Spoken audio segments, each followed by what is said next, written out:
اعوذ باللہ من الشیطان الرجیم بسم اللہ الرحمن الرحیم خذ من اموالہم صدقہ تطہرہم وتزکیہم صدق اللہ العظیم۔ آج کے اس مبارک و مسعود جلسے کو منعقد کرنے والے شہر کے وہ معززین، وہ معتبر، وہ بااعتماد اور فعال شخصیتیں جنہوں نے اسلام کے ایک فریضے کو، ایک ستون کو کھڑا کرنے کے لیے ہمت کر کے آگے بڑھ گئے، میں ان سب کو سلام کرتا ہوں۔ اور یہاں آئے ہوئے قابل احترام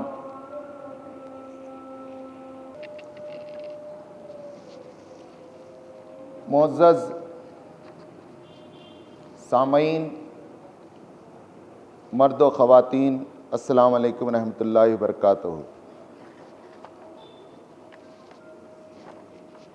میں نے کوشش کی ہے کہ پی پی ٹی کے ذریعے کچھ چیزیں آپ کے سامنے لاؤں۔ اس میں بہت سی کمیاں ہیں کیونکہ میری لائف کا دوسرا پی پی ٹی ہے۔ ایک پی پی ٹی گزشتہ اتوار ہم نے دلی میں پریزنٹ کیا تھا اور یہ دوسرا پی پی ٹی ہے۔ انسانی زندگی کی ضرورتیں آپ دیکھ رہے ہیں کہ اس کے بغیر ایک مہذب انسانی سماج کا تصور نہیں کیا جا سکتا۔ معاشرت ہے، معیشت ہے، روحانیت ہے اور سیاست ہے۔ اگر اس میں سے کوئی چیز بھی نہ ہو تو ظاہر ہے انسان کی زندگی بے معنی اور بے مقصد ہو جاتی ہے۔ اسی لیے تو اسے ہیومن اینیمل کہا جاتا ہے، تو ایک سماج چاہتا ہے۔ اس میں جو چوتھے نمبر پر ہے سیاست، بہت سے ماہرین سماجیات کا کہنا ہے کہ سیاست کوئی الگ سے چیز نہیں ہے۔ جب معاشرت ایوالو ہوتی ہے اور چند لوگ اکٹھے ہوتے ہیں تو انہیں زندگی کے اصول ترتیب دینے ہوتے ہیں اور کچھ انتظامات کرنے پڑتے ہیں، اور اسی انتظامات کا نام ہے سیاست۔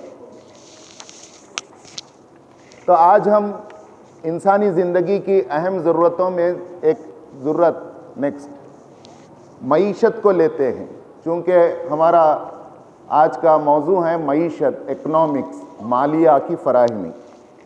اس کے متعلق کلام پاک سورہ نساء کی آیت نمبر 5 میں کہتا ہے، اموالکم التی جعل اللہ قیاما، مال و دولت کو اللہ تعالیٰ نے انسانی زندگی کے قیام کا ذریعہ بنایا ہے۔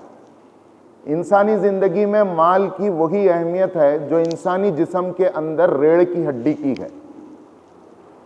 اور پھر دین اسلام میں صرف اس کی مادی حیثیت نہیں ہے، اس کی روحانی حیثیت بھی ہے۔ رسول اللہ صلی اللہ علیہ وسلم نے کہا کہ اوپر والا ہاتھ نیچے والے ہاتھ سے بہتر ہے۔ پیارے نبی کریم صلی اللہ علیہ وسلم نے کہا کہ مفلسی سے بچو کیونکہ مفلسی کفر سے قریب ہے۔ آپ دیکھیں گے کہ ویسٹ بنگال کی کچھ رپورٹیں میں نے پڑھیں، اس میں یہاں تک بات ہے کہ شاہدہ نے اپنا نام شرمیلا رکھ لے کر گھروں میں کام کیا۔ تو کیا یہ مالی مجبوریاں مسلم عورتوں کی کہ اپنا وہ مسلم نام بدل کر غیر مسلم نام سے لوگوں کے پاس جھاڑو جھٹکا، صفائی اور برتن دھونے کے لیے چلی جائیں، کیا یہ ان کی غیرت، کیا ان کی ایمان اور اسلام باقی رہے گا؟ تو اسلام کو ظاہر کرنے، اس کے اظہار کی جرأت کے لیے مال ضروری ہے۔ اسی بات کو سورہ جمعہ میں بتایا گیا کہ جب نماز پڑھ لو وابتغوا من فضل اللہ، کہ تو پھر اس کے بعد تم پھیل جاؤ اللہ کی زمین میں تاکہ تمہاری قسمت میں اللہ نے جو مال لکھا ہے اس کو تم پالو۔ معیشت کیا ہے؟ اسی معیشت کو لوگوں نے جو ڈیفائن کیا ہے مال و دولت انسانی معاشرے کے لیے وہی حیثیت رکھتے ہیں جو انسانی جسم کے لیے خون کی ہے۔ اس لیے کسی انسانی گروہ کو پیچھے دھکیلنا ہے تو اس کی اقتصادی اور معاشی سارے پائپ لائن کو کٹ کیا جاتا ہے تاکہ اس کی ریڑھ کی ہڈی چلی جائے اور پھر وہ ڈھا جائے۔ اسی معیشت کے پیش نظر رسول اللہ صلی اللہ علیہ وسلم نے صحابہ کرام کی جو تربیت کی تھی وہ معیشت میں کسی سے پیچھے نہیں تھے۔ آپ کو حیرت ہوگی یہ بات جان کر کہ عشرہ مبشرہ میں سے عشرہ مبشرہ میں سے 4 اصحاب، حضرت عثمان غنی رضی اللہ تعالیٰ عنہ جن کا لقب ہی غنی تھا، دولت مند، حضرت عبد الرحمن بن عوف رضی اللہ تعالیٰ عنہ جن کے 18 بچے تھے، ہر بچے کو وراثت میں اتنی دولت ملی کہ کئی اونٹوں پر لادی جا سکتی تھی، حضرت زبیر بن عوام رضی اللہ تعالیٰ عنہ، حضرت طلحہ بن عبید اللہ رضی اللہ تعالیٰ عنہ، ایک طرف میدان اللہ کے میدان کے مجاہد تھے تو دوسری طرف کاروبار دنیا کے نامور ستارے تھے۔ یہ میں اس لیے کہہ رہا ہوں، عموماً ہمارے معاشرے میں دولت مند کو ایک غلط نظر سے دیکھا جاتا ہے، اور ایک غریب اور پرانے کپڑے جب پہنتا ہے اور پرانی اسکوٹر پھر پھرتا ہے تو اس کو شریف آدمی سمجھا جاتا ہے۔ یہ معیار ہمارا خود ساختہ ہے، یہ قرآن حدیث کا دیا ہوا معیار نہیں ہے۔ آپ دیکھ جائیے، اگر یہ قرآن حدیث کا معیار ہوتا تو زکوٰۃ جو دین کا اہم فریضہ اور ستون ہے، کیا غریب اس عمل کو پورا کر سکتا ہے؟ حج کی سعادت دل میں انگڑائی لے، اگر پیسہ نہ ہو تو کیا ہم کعبۃ اللہ اور پیارے حبیب آقائے نامدار تاجدار مدینہ احمد مجتبیٰ محمد مصطفیٰ صلی اللہ علیہ وسلم کے روضہ اطہر پر حاضر ہو کر سلام پیش کر سکتے ہیں؟ نہیں کر سکتے، زندگی بھر نہیں کر سکتے جب تک ہمیں مالیہ فراہم نہ ہو۔ تو کیا ہم ایک گناہ، ہمارا مقام ایک آگے نہیں ہے؟ اس لیے قرآن حدیث میں مال رکھنے والوں کو جو صفت سے بلایا گیا ہے وہ اہل خیر کہا گیا ہے۔ یہ نہیں کہا گیا کہ یہ سنگ دل ہیں، یہ بدمعاش ہیں، یہ لٹیرے ہیں، یہ نہیں، بلکہ ان کے لیے جو لفظ آیا ہے اہل خیر، اہل خیر ہیں، یہ ان کو اللہ نے خیر سے نوازا ہے، اور مال کو خیر سے قرآن مجید میں متعدد جگہ تعبیر کیا گیا ہے۔ کیا سماج میں سب کے پاس پین نمبر ہوتا ہے؟ الحمدللہ اگر میرے پاس، آپ کے پاس پین نمبر ہے تو ہم یہ کہتے ہیں کہ میں انکم ٹیکس پیئی ہوں، اور فخر سے کہتے ہیں۔ پی چدمبرم نے تو یہی سلوگن دیا تھا، hold head high and pay the tax, اپنے سر کو اونچا رکھو اور ٹیکس پے کرو، اور ٹیکس پے کرتے ہوئے اپنے سر کو نیچا مت رکھو، کیونکہ اس ملک کو چلانے اور اس کے سارے انتظامات میں انکم ٹیکس پیئی کا حصہ ہے۔ تو انکم ٹیکس پیئی کسی کو ضمانت دلا سکتا ہے ایک عام آدمی کے مقابلے میں جو پین نمبر نہیں رکھتا۔ تو جو صاحب نصاب ہے، کیا وہ اللہ کا پین نمبر نہیں رکھتا؟ اسے خوش ہونا چاہیے کہ نہیں ہونا چاہیے کہ ایک درجہ، ایک گناہ اللہ تعالیٰ نے اسے اہل خیر میں شامل کیا ہے۔ زکوٰۃ کی اہمیت قرآن مجید میں آپ کو حیرت ہوگی 32 مقامات پر آیا ہے، مکی صورتوں میں 11 مقامات پر، جبکہ مدنی صورتوں میں 21 مقامات پر اس کا حکم ملتا ہے۔ اس کے علاوہ حدیث کی 7 کتابیں جنہیں صحاح ستہ کہا جاتا ہے، ان میں مستقل باب، مستقل اور پرمننٹ چاپٹر کتاب الزکاة کے نام سے ہے۔ اس کا کوئی ہر عالم دین اس بات کا اعتراف کرے گا۔ آئیے الحمدللہ ہم سب زکوٰۃ جن پر بھی فرض ہے، زکوٰۃ کی اہمیت کو جانتے ہیں اور زکوٰۃ نکالتے رہے ہیں، نکالتے رہیں گے۔ اللہ تعالیٰ ہمیں جب تک اس کی توفیق دیتا رہے گا۔ سوال یہ ہے کہ اجتماعی نظم زکوٰۃ کی جو آج بات کی جا رہی ہے، اس کی دلیل کیا ہے؟ اس کی دلیل کلام پاک سے ہمارے سامنے ہے۔ وہ کلام پاک کی سورہ توبہ کی مشہور آیت ہے جس میں اللہ تعالیٰ نے 8 مدات مصارف زکوٰۃ کے بتائے ہیں، یعنی کہاں ایکسپینڈیچر ہونا چاہیے، وہ 8 ہیڈ ہیں، اور اس ہیڈ میں جو ریڈ سے مارک کیا گیا ہے والعاملین، جو اس کے سسٹم کو چلانے والے ہیں، منتظمین ہیں، عاملین ہیں، وصول کرنے والے انسپیکٹرز ہیں، بل کلیکٹرز ہیں، مینیجرز ہیں، اسسٹنٹ مینیجر ہیں، یہ سارے لوگ عاملین میں آتے ہیں۔ سوال یہ ہے کہ نماز جیسی فرض عبادت کے لیے کہیں بھی قرآن حدیث میں یہ کہا گیا ہے کہ اس کے لیے کچھ لوگ رکھے جائیں اور لوگوں کو ہانک کر لایا جائے اور ان کو پیسہ دیا جائے؟ نہیں ملے گا۔ روزے جیسی عظیم عبادت کے متعلق کہا گیا، کوئی کسی کو روزہ نہیں رکھا سکتا، روزہ صرف تقوی سے پورا ہوتا ہے۔ کوئی مالک کسی نوکر کو روزہ نہیں رکھا سکتا، کوئی شوہر بیوی کو روزہ رکھا نہیں سکتا، کوئی استاد شاگرد کو روزہ نہیں رکھا سکتا۔ روزہ صرف اور صرف اللہ کے ڈر سے پورا ہوتا ہے۔ روزے کے لیے کوئی عاملین نہیں ہیں، کوئی آفس اور مینیجر کی ضرورت نہیں ہے، کوئی سرکولر، کوئی آرڈر کی ضرورت نہیں ہے۔ اسی طرح حج کو دیکھیے آپ، حج کے لیے کوئی ترغیب دلانے کے لیے انسٹیٹیوٹ قائم کرنے کا مطالبہ قرآن حدیث کا نہیں ہے، جبکہ انسٹیٹیوٹ قائم کرنا کا حکم دیا گیا ہے زکوٰۃ کے لیے۔ اگر عاملین نہ ہوتا تو اگر انسٹیٹیوٹ نہ ہوتا تو عاملین کہاں ہوتے، مینیجر کہاں ہوتے، انسپیکٹرز کہاں اپائنٹ کیے جاتے؟ کیا زمین کے نیچے اور آسمان کے اوپر اپائنٹ کیے جاتے؟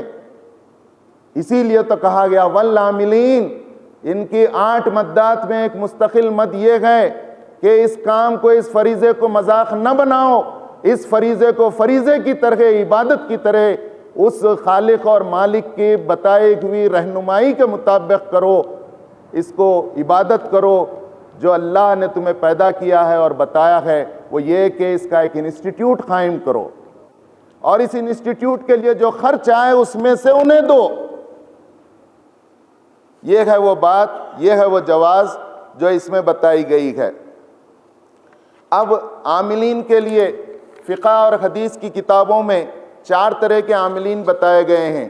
عاملین صدقات، زکوٰۃ وصول کرنے والے افسران، کاتبین صدقات، حساب کتاب کے انچارج، خارسین، باغات میں پھلوں کی پیداوار کا اندازہ اور اسٹیمیٹ لگانے والے، پھر عمال علی الحیہ، مویشیوں کی چراگاہ سے وصول کرنے والے۔ یہ 4 ٹائپ کی کمیٹیاں ہوں گی، یہ 4 ٹائپ کی ٹیمیں ہوں گی، اور یہ 4 ٹائپ کے ڈپارٹمنٹ اس میں سب ڈپارٹمنٹ کی حیثیت سے ہوں گے، اور یہ پورے چلائے جائیں گے۔ ان کا پیمنٹ، ان کا پٹرول خرچ، ان کی گاڑیاں، ان کی کاریں اور ان کا سارا سرمایہ زکوٰۃ کی مد سے دیا جائے گا۔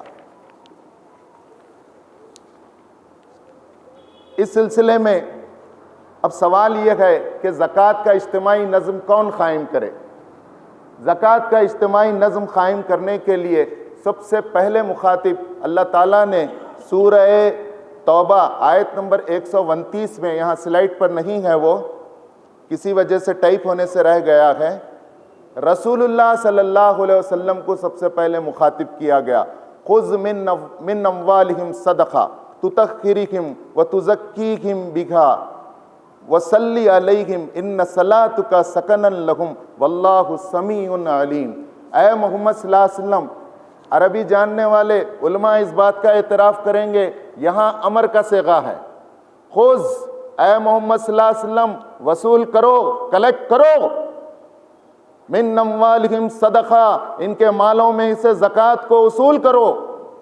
رسول اللہ سب سے پہلے مخاطب ہیں صلی اللہ علیہ وسلم، اور آپ کو حکم دیا جا رہا ہے بحیثیت قائد کے، بحیثیت حکمراں کے، اسلامی نظام مملکت کے خلیفہ کے، کہ تم یہ سسٹم کو رواج دو، اور آپ نے دیا۔ پھر اس کے بعد دوسرے نمبر پر مخاطب تھے خلفائے راشدین۔ پھر خلفاء جو بھی مسلمانوں کے تھے، اسلامی تاریخ ہم پڑھتے ہیں، بنو امیہ کا زمانہ ہے، بنو عباس کا زمانہ ہے، اس میں بہت سے ظالم حکمراں حکومت پر قابض ہو گئے۔ بعض متقی لوگوں نے یہ مسئلہ اٹھایا کہ ہم ان ظالموں کو کیسے زکوٰۃ دیں۔ وہاں پر علماء حق نے یہ فتویٰ دیا کہ چاہے حکمراں ظالم ہوں، لیکن یہ فرض ہم پر ہے، اور اس فرض کو ادا کرنا اجتماعی طور پر فرض ہے، اس لیے ظالم حکمرانوں کے ہوتے ہوئے بھی ہمیں زکوٰۃ اجتماعی نظام میں بیت المال میں ہی جمع کرنا ہوگا، ورنہ ہماری زکوٰۃ کا ادا کرنا صحیح نہیں ہوگا۔ محترم حضرات، اس بات کو رسول اللہ صلی اللہ علیہ وسلم کو جو کہا گیا تُطَهِّرُهُمْ وَتُزَكِّيهِمْ فِيهَا، آپ اصول کرو، اس کے دو مقاصد ہیں، ایک یہ کہ ان سے افراد کے خلق کا تزکیہ ہوگا، مال کی محبت کم ہوگی، اور اللہ اور اللہ کے بندوں سے محبت بڑھے گی، وَتُزَكِّيهِمْ، اور ان کے مال میں ہم برکت دیں گے، نشو و نما دیں گے، وَصَلِّ عَلَيْهِمْ، اور ان کے لیے دعا کرو، یہ بھی حکم ہے، ان صلاتک سکن لہم، آپ کی دعا ان کے تسکین خلق کے لیے باعث ہوگی۔ تو اصول کرنے والوں کے لیے بھی یہ شرائط میں ہے کہ جہاں سے بھی زکوٰۃ لیں، ان کے صحت کے لیے، ان کی عافیت کے لیے، ان کے مال و دولت میں برکت کے لیے دعا کرنا واجب ہے، اور جزاک اللہ کم سے کم کہنا چاہیے۔ واللہ سمیع علیم، آپ ان کے لیے دعا کرتے ہیں یا نہیں کرتے، اللہ جاننے والا اور سننے والا ہے۔ اس آیت پر ہم یہ اجتہاد کر سکتے ہیں، اور علماء نے کیا ہے کہ خلفاء کے بعد جہاں اسلامی نظام نہ ہو، گورنمنٹ نہ ہو، سسٹم نہ ہو، اس کو کون اصول کرے، کس کو دے؟ یہ بہت بڑا سوال ہے، آپ بھی پوچھیں گے۔ تو اس کا جواب علماء نے اجتہاد کر کر یہ دیا ہے کہ غیر اسلامی نظام حکومت کے اندر مسلمانوں کی دینی جماعتوں کا یہ فریضہ ہے، اور اس کے امراء کا، ذمہ داران کی یہ ذمہ داری ہے کہ وہ اس سسٹم کو لوگوں کے سامنے پیش کریں۔ الحمدللہ آج یہی سسٹم زکوٰۃ سینٹر انڈیا کے نام سے یہ مختلف جماعتوں کے مختلف مکتب فکر کے ذمہ داران ہمارے سامنے پیش کر رہے ہیں۔ یہ آج ہیں، کل آپ ان کے مقام پر آ سکتے ہیں، ان میں کمی بیشی ہو سکتی ہے، لیکن سب سے اہم بات یہ ہے کہ یہ بیٹھے ہوئے جو بھی اویلیبل لوگ ہیں، جیسے بھی ہیں، انہوں نے جرأت کی ہے، ہمت کی ہے، اور اس اپنے کندھے ناتواں پر انہوں نے ایک بھاری ذمہ داری اٹھا لی ہے۔ اللہ کی مرضی کو سامنے رکھ کر ہمیں ان کی قدر کرنا چاہیے، ان پر اعتماد کرنا چاہیے۔ محترم حضرات، زکوٰۃ کے متعلق کلام پاک کہتا ہے زکوٰۃ کے بغیر اسلام نہیں، اور اگر کوئی زکوٰۃ نہ دے تو وہ مسلمان نہیں۔ یہ کیسا فلسفہ ہے؟ اگر ہمیں یہ سمجھ میں آ جائے تو کیا مسلمان جیسے نماز پڑھ رہا ہے کیا ویسے زکوٰۃ نہیں دے گا؟ 30ویں پارے کی سورہ بینہ کی دوسری آیت ہے، جس میں اللہ تعالیٰ کہتے ہیں وَمَا أُمِرُوا إِلَّا لِيَعْبُدُوا اللَّهَ مُخْلِصِينَ لَهُ الدِّينَ حُنَفَاءَ وَيُقِيمُوا الصَّلَاةَ وَيُؤْتُوا الزَّكَاةَ وَذَلِكَ دِينُ الْقَيِّمَةِ، تمہیں اس بات کے سوا کوئی اور چیز کا حکم نہیں دیا گیا۔ وَمَا أُمِرُوا إِلَّا لِيَعْبُدُوا اللَّهَ مُخْلِصِينَ لَهُ الدِّينَ، تم اللہ کے دین کے لیے مخلص اور حنیف اور یکسو ہو کر عبادت کرنے والے اسی وقت کہلائیں گے، کب؟ جبکہ دو شرطیں تمہارا طرز عمل پورا کرتا ہو۔ لِيُقِيمُوا الصَّلَاةَ، تم نماز کو قائم کرنے والے گروہ بنو یا گروہ کا حصہ بنو۔ وَيُؤْتُوا الزَّكَاةَ، اور زکوٰۃ کو اجتماعی طور پر دینے والے بنو یا اس کا تعاون کرو، اس سے وابستہ ہو جاؤ۔ ذَلِكَ دِينُ الْقَيِّمَةِ، یہی ایک کھڑے ہوا، نظر آنے والا، زندہ محسوس ہونے والا اور کھڑا ہوا دین ہے، زندہ دین ہے، ورنہ مردہ دین ہے یہ نہیں ہے۔ تو صرف نماز ہے، زکوٰۃ نہیں ہے، دین مردہ ہے۔ جو لفظ عربی کا آیا ہے ذالک دین القیمہ، یہی وہ دو چیزیں ہیں جو دین کے قیام کو کھڑے ہوا ہے۔ کوئی چیز، ایک چیز نظر آ رہی ہے، نظر آنے والا دین اس سے ہے۔ تو زکوٰۃ، اجتماعی نظم زکوٰۃ، جس کا تصور ہم صدیوں سے غلامی کی دور کی وجہ سے، خرابیوں سے ہم بھول گئے ہیں، اس کا احیاء آج کیا جا رہا ہے، اس کو زندہ کرنے کا فیصلہ کیا جا رہا ہے۔ ہم سب خوش ہو جائیں کہ اس کے احیاء میں ہم بھی شامل ہو کر ہماری یہ سعادت مندی ہے جس پر ہمیں اللہ کا شکر بجا لانا چاہیے۔ محترم حضرات، میں اپنی گفتگو کو آگے بڑھاتے ہوئے، آپ سب جانتے ہیں کہ خلیفہ اول حضرت ابوبکر رضی اللہ تعالیٰ عنہ کے زمانے میں جب آپ نے کہا کہ زکوٰۃ میں اگر اونٹ باندھنے کی ایک رسی بھی نکلتی ہو اور اس رسی کو دینے سے اگر کوئی انکار کرتا ہو تو میں اس کے خلاف جہاد کروں۔ حضرت عمر رضی اللہ تعالیٰ عنہ نے کہا کہ اے امیر المومنین، اگر وہ لوگ کلمہ پڑھتے ہیں اور نماز پڑھتے ہیں تب بھی آپ جہاد کریں گے؟ کہا کہ ہاں عمر سنو، میں ان سے جہاد کروں گا، اور اکیلے میرے ساتھ اگر کوئی نہ آئے، وقت کا خلیفہ کہہ رہا ہے، اس کا ایمان بول رہا ہے، اس کا فہم دین بول رہا ہے، اس کا تفقہ فی الدین بول رہا ہے، اس کو رسول اللہ صلی اللہ علیہ وسلم کی صحبت میں رہ کر جو دین کی سمجھ اور فہم ملی تھی وہ فہم دین بول رکھا گئے، عمر اگر کوئی نہ آئے تو میں اکیلے جہاد کروں گا۔ اور اس کے بعد جو الفاظ ہیں، حضرت عمر کے ہوش ٹھکانے لگ گئے، عمر وما ہم بمسلمین وما ہم بمسلمین، تکرار کے ساتھ حدیث میں آئے گئے، عمر وہ مسلمانوں میں سے نہیں گئے، عمر وہ مسلمانوں میں سے نہیں گئے جو نماز اور زکوٰۃ میں فرق کریں۔ یہ ہے وہ امپورٹنس، یہ ہے وہ سگنیفیکنس، یہ ہے وہ بھولا ہوا سبق جو آج زکوٰۃ سینٹر انڈیا کے نام سے ہمیں یاد دلایا جا رہا ہے۔ زکوٰۃ کا جو نظام ہے،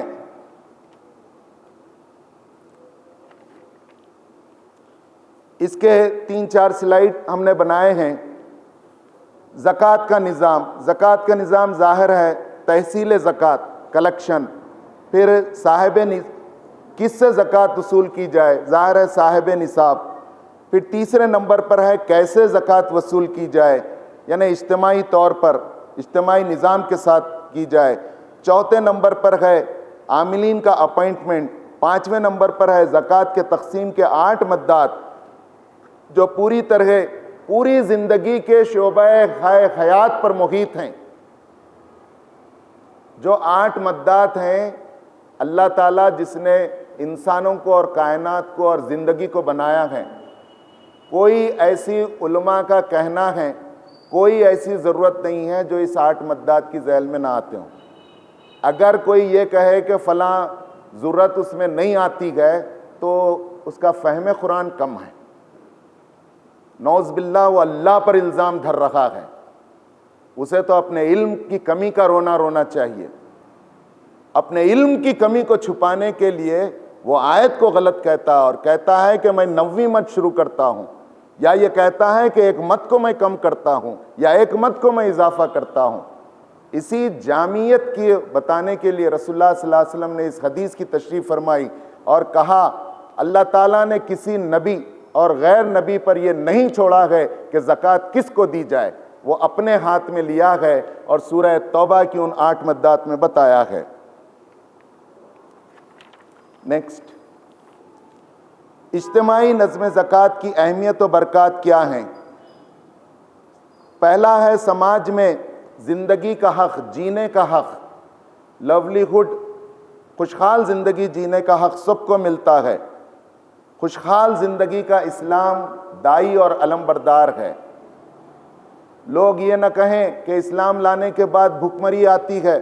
آج میڈیا جو بتا رہا ہے حقیقت بھی ہے کہ مسلم کنٹریز، ساؤتھ افریقہ کے، صومالیہ کے جو بھوک سے بچوں کی حالت ہے، لکڑی کی طرح ان کے ہاتھ اور پیر ہو گئے ہیں، کس طرح وہ اس طرح مرجھائے ہوئے ہیں۔ اگر آپ ان کے پکچرز دیکھیں تو آپ کہیں گے ان سے اچھے تو جانور ہیں، انہیں وقت پہ کھانا نہیں، غذا نہیں، دوا نہیں ہے۔ تو اسلام سے ڈرانے کے لیے یہ بتایا جاتا ہے کہ اسلام لائیں گے تو آپ کی حالت یہ ہوگی۔ اور اس کا دوسرا پہلو یہ ہے، کہاں ہیں وہ 57 کنٹریز جو اسلامی نظام مملکت کا دعویٰ کرتے ہیں اور ان سارے تصویروں کو آج تماشائی نے دیکھ رکھے ہیں اور اسلام کو بدنام کر رکھے۔ امام ابن قیم رحمت اللہ علیہ تو یہاں تک لکھتے ہیں کہ اسلام کا اظہار بڑی شان سے ہونا چاہیے۔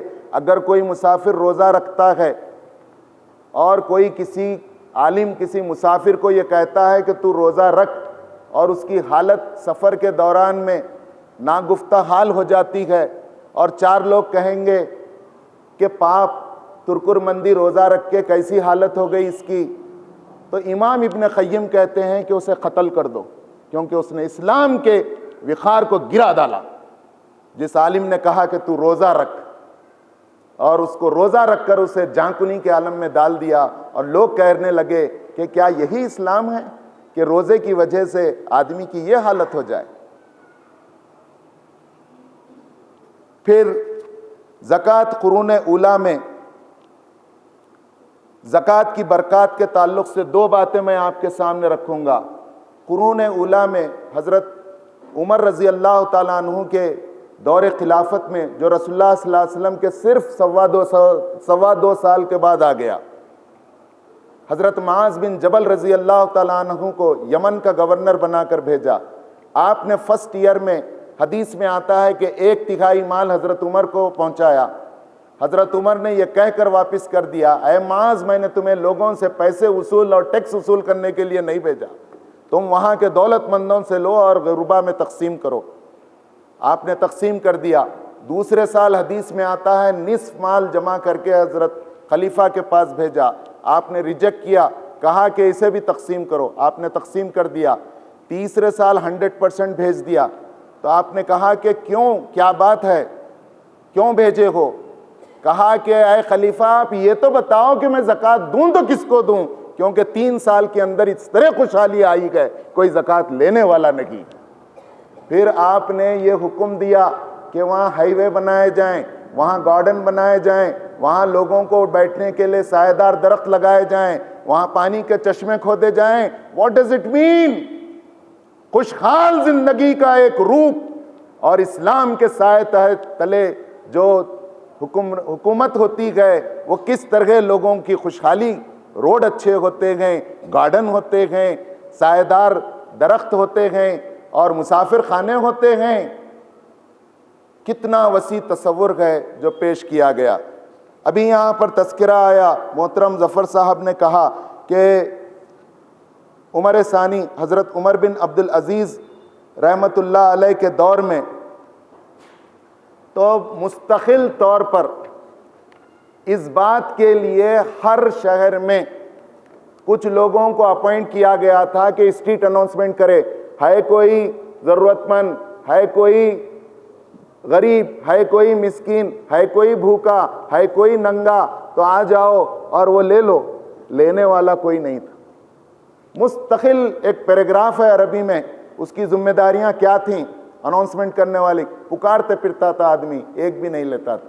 یہ ہے اسلام اور یہ ہے زکوٰۃ کے اجتماعی برکات، جو صرف باتوں اور تعلیمات کے لیے نہیں، اس زمین کے اوپر، اس آسمان کے نیچے اسلام نے لوگوں اور دنیا کو دیا ہے، پروو کر کے بتا دیا ہے، ثابت کر دیا ہے. آج وہی زکوٰۃ ہے. اگر اسی سسٹم کے ذریعے اور اسی طریقے کے ذریعے اگر ہم کریں تو کیا ہماری غربت نہیں جائے گی؟ کیا اس دیش کی غربت کو دور کرنے کے ذمہ دار ہم نہیں بنیں گے؟ اگر ہم بنیں گے تو ہم دیش کا نمک ہوں گے. لوگ کہیں گے کہ یہ سفید بیل نہیں ہیں، یہ تو اس ہندوستان کی ضرورت ہے، اسے یہاں ہونا چاہیے. اگر یہ نہ رہا تو ہم بھوکے مر جائیں گے. ہمارے بچوں کو تعلیم نہیں ملے گی، ہمارا غریب ننگا رہے گا. مسلمان یہاں ہونا چاہیے. کیا اس دور کو ہم نہیں دہرا سکتے؟ اور اس کے لیے کون سی سرکار رکاوٹ ہے؟ نماز کے لیے رکاوٹ نہیں ہے تو زکوٰۃ کے اجتماعی نظم کے لیے کہاں کی رکاوٹ ہے؟ نیکسٹ یہ ہو چکا. نیکسٹ 5 زکوٰۃ کے نظام میں ماہرین معاشیات و سماجیات کا خیال ہے کہ ہندوستان کے سرکمسٹینسز میں آئندہ 10 سالوں میں ملت سے غربت کا خاتمہ ہو سکتا ہے، بشرطے کہ زکوٰۃ کا کلیکشن اور اس کا ڈسٹریبیوشن اجتماعی طور پر اپنی کمپلیٹ شکل میں ہو. کمپلیٹ شکل بولے تو ابھی کمپلیٹ شکل نہیں ہے. اب ہوں گا کیا؟ اپیل کریں گے. کوئی اگر 2 لاکھ زکوٰۃ نکال رہا ہے تو 20,000 روپے دیں گا، دیو آپ 20,000، اور 1,80,000 میں منمانی چلیں گی. تو جب تک منمانی چلیں گی غربت نہیں مٹیں گی. 2 لاکھ کے 2 لاکھ لا کے اجتماعی سینٹر میں دیں گے، اور اجتماعی سینٹر پوروں کا سینٹر جب تک نہیں بنے گا، سینٹرلائز نہیں ہوں گا، غربت کا خاتمہ نہیں ہوں گا. پھر اسلامی نظام کی غیر موجودگی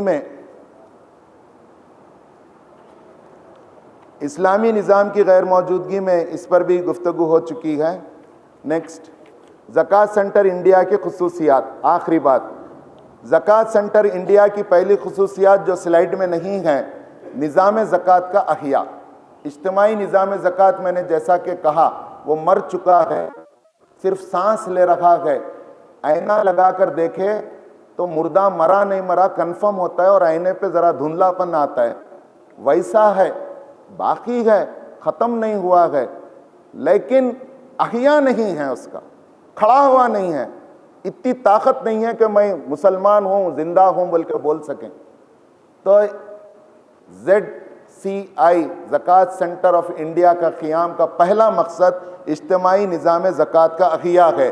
دوسرا مقصد زکوٰۃ دینے والوں کے لیے سہولت پیدا کرنا ہے. میں یہ بہت سوچ سمجھ کر بول رہا ہوں، جتنے صاحب نصاب ہیں اس کو ایگری کریں گے کہ زکوٰۃ نکل رہی ہے، دینا بہت ایک مسئلہ ہوگا. کس کو دینا، کہاں دینا، کتا دینا، جو دبا لیا، جو ڈرا لیا، جو تعریفاں کرا اس کو دینا، جو زیادہ کھٹکے مارا، چکرا مارا اس کو دینا، کرنا تو کیا کرنا. تو اس کے لیے سہولت ہے اور اس مسئلے کا حل ہے. تیسرا یہ کہ زکوٰۃ کہیں سے بھی آپ آن لائن ادا کر سکتے ہیں. گھر بیٹھے جس طرح شاپنگ کرتے ہیں آپ آن لائن شاپنگ، اسی طرح آپ زکوٰۃ کا پیمنٹ کر سکتے ہیں. یہ زکوٰۃ سینٹر انڈیا کی تیسری خصوصیت ہے. چوتھی خصوصیت، زکوٰۃ کا طریقہ وہاں پہ صحیح ٹائپ نہیں ہوا ہے. زکوٰۃ کیلکولیٹر اس ویب پورٹل میں ہے. آپ اگر بٹن دبا دیں تو آپ کی پوری زکوٰۃ صحیح سے انفارمیشن آپ کے اسٹ کے ڈال دیں تو وہ کیلکولیٹر کیلکولیشن کر کر بتائے گا کہ آپ کی زکوٰۃ کتنی ہے. پھر اس کے لیے زکوٰۃ کی جمع شدہ رقم کہاں کہاں تقسیم ہوئی، کہاں کہاں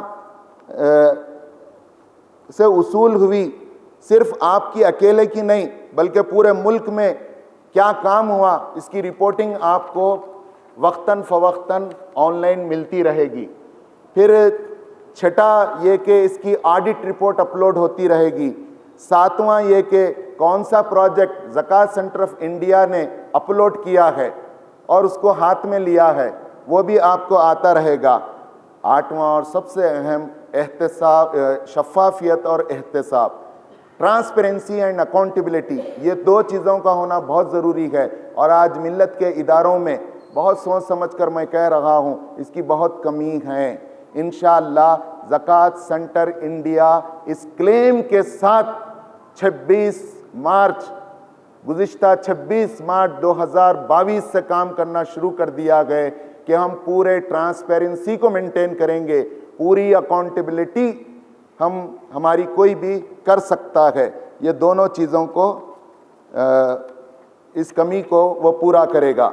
آخری اس کی خصوصیت یہ ہے کہ یہ سینٹرلائز ہوگا، یعنی مرکزیت اس کی رہے گی. ایسا نہیں ہے کہ بیدر والوں کے اوپر ایک چیز حاوی ہے اور وہ ڈیویٹ ہو رہے ہیں، نہیں، اس کے اصول بنا دیے گئے ہیں. اس اصول پر ہی یہاں کی لوکل ایڈوائزری کمیٹی کام کرے گی اور وہ اصول قرآن اور سنت کے مطابق ہوں گے، کیونکہ یہ ایک عبادت ہے. عبادت کو اللہ اور اس کے رسول نے جیسا بتایا ہے، یہ ایڈوائزری کمیٹی ان اصولوں کے اور ان ہدایات کی پابند ہوگی. ذیلی مسائل میں اسے اختیارات ہوں گے لیکن بنیادی اور اصولی مسائل میں کوئی اختیارات نہیں ہوں گے. ابھی الحمدللہ کچھ جگہوں پر اس کے تجربات ہوئے ہیں اگرچہ کہ وہ سینٹرلائز نہیں ہیں. ممبئی میں ایک سینٹر ہے، کیرلا میں ایک سینٹر ہے، حیدرآباد میں ایک حیدرآباد زکوٰۃ سینٹر ہے اور دلی میں زکوٰۃ فاؤنڈیشن ہے جس میں سب سے اہم کنٹریبیوشن ان کا سول سروسز میں گزشتہ 5 سال پہلے 40 آؤٹ آف 48 مسلم IPS میں سے 27 IPS زکوٰۃ فاؤنڈیشن ہیز پروڈیوسڈ. زکوٰۃ فاؤنڈیشن نے اکیلا 27 IAS IPS کو دیا تھا. یہ کچھ پکچرز ہیں جو آپ دیکھ سکتے ہیں کہ فرید آباد UP کے. پھر یہ پکچر آپ دیکھ سکتے ہیں کہ 4 میں سے ایک مسلم بگگر ہے تمل ناڈو کے. پھر یہ پکچر آپ دیکھ سکتے ہیں economical condition of Muslim in UP next. پھر ایک پکچر آپ دیکھ سکتے ہیں دلی میں ایک سروے کے مطابق 7